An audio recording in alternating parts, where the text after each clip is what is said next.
We appreciate that report, Jonathan. Now, like you said, all of that water piling up very quickly, and we still have more rain on the way. This is a life-threatening situation. If you're in an area where your home is still low, you might not have seen the rain come into your area just yet, but if you've got a creek or a stream bed nearby, that water could rush through very quickly and change those conditions very dramatically. I was reading some of the warning information for this flash flood emergency in Rankin County around the Jackson, Mississippi area, and the language is very strong from the National Weather Service just outside of Jackson there. They're saying to seek higher ground immediately, to not travel unless you are fleeing from the floodwaters. So you want to be very mindful of the conditions around your area. We've still got more rain on the way, possibly another 2 to 4 inches in some of these areas. Flood alerts are still out across most of central and southern Mississippi into Louisiana and far east Texas as well. So, of course, you've probably seen all this rain over the last several days, so you know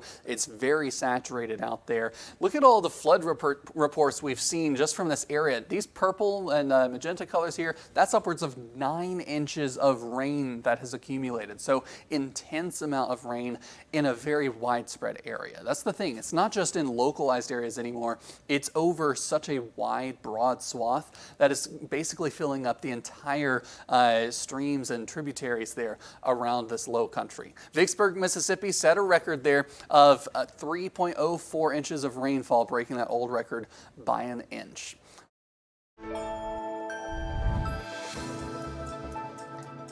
Incredible scenes out of Brandon, Mississippi from earlier today. They're evacuating a nursing home in these images here of just so much water in so little amount of time.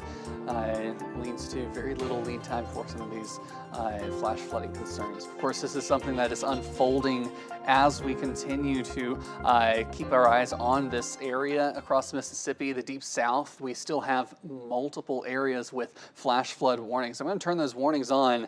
And it's a very wide area between Mississippi and now Alabama, and then also just north of the Beaumont area there around I-10 into East Texas, around Jasper County, parts of Newton, Orange, and Hardin County there.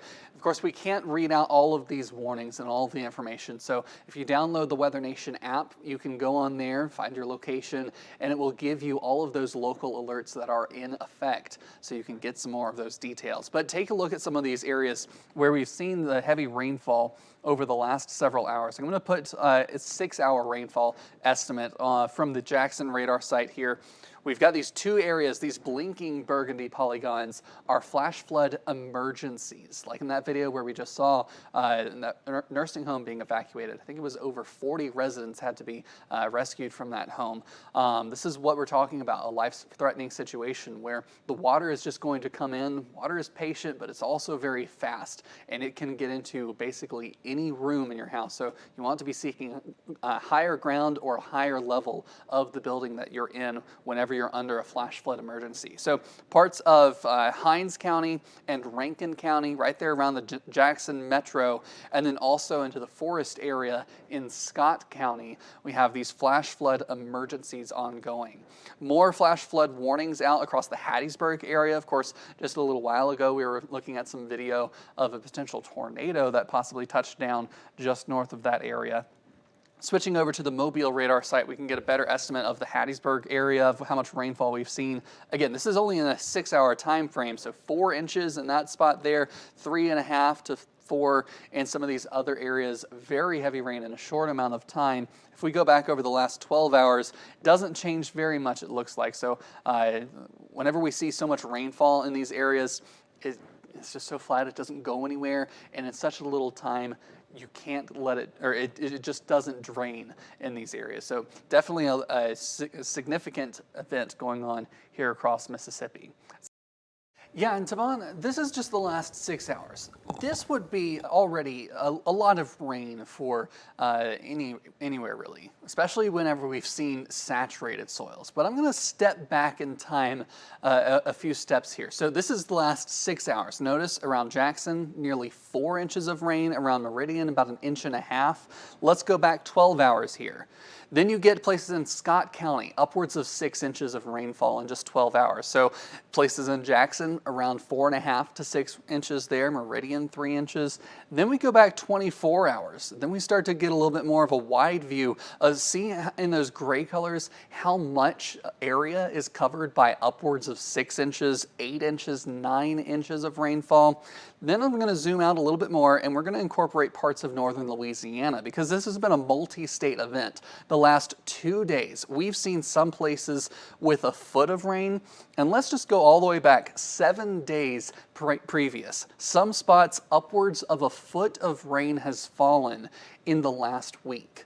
And of course, whenever we see 6 inches of rain in 12 hours on top of saturated soils, none of that goes into the ground and it sits on top. That's why we see so many images, so many videos recently of folks just driving through shallow water you don't see a shoreline to that water anywhere, because there's been so much rain in a little bit of time and over a long period that there's just nowhere for all that rain to go at this point. So that's why this event is so catastrophic and having so many impacts.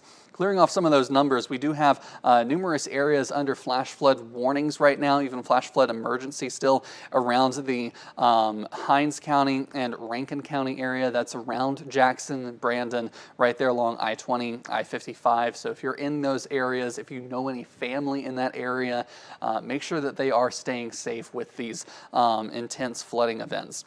Now, fortunately, Jackson, no more rain coming down right now, so we have some time to maybe drain some of that, but we do still have heavy rain across parts of southern Mississippi, southern Alabama, and it's going to persist over the next couple of days. It's not done yet. We're still going to have all of this rain in this area in the days to come. We'll have details on your Western regional forecast coming up next.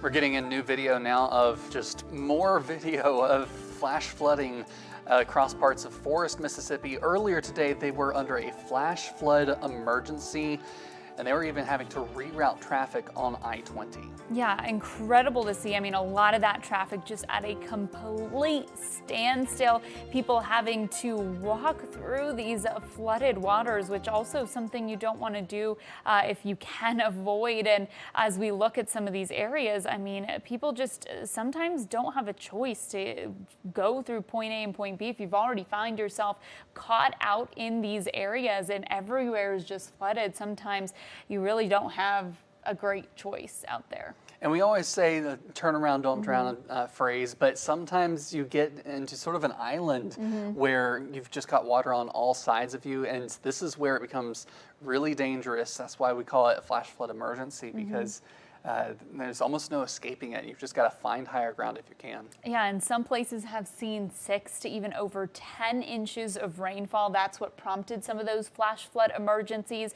and some of those same locations could still see another 2 to 4. And we've been talking about this over the last couple of days of just all of this rain that we've been expecting. And of course, we've gotten so much video over the last couple of days of that flooding. So remember, if you're not in these areas, remember some of these images, because this is what a moderate risk looks like. Yeah, it does, and you can see a lot of these cars are almost fully engulfed in the water here. Buses having a hard time getting through, so it's not a situation you want to get caught in. And we want to send a huge thank you out to all those first responders over the last several days, from Texas to Mississippi, Louisiana. We've been seeing a lot of areas that have needed some help, and those first responders have been out there helping folks in these communities. Absolutely, and this is a old folks home, a residence home for I think it was about 40 some odd people who had to be evacuated from this nursing home. So whenever we see something like this is something that's we want to remember. The next flood that we have a plan in place of evacuation, know where to go, and know where your family members live as well. Make sure they have a plan. And that comes with any kind of situation we're dealing with, whether it's severe weather, whether we're dealing with flood concerns. You want to have that plan in place, that safety kit ready, a little bit of the extra materials that you may need in order to avoid getting stuck in this situation. Hopefully this water will drain quickly in the next couple of days. We still have some more rain ongoing right now, and you've got some more details on that. Yeah, let's take you to Viper Radar, show you what we're dealing with here across.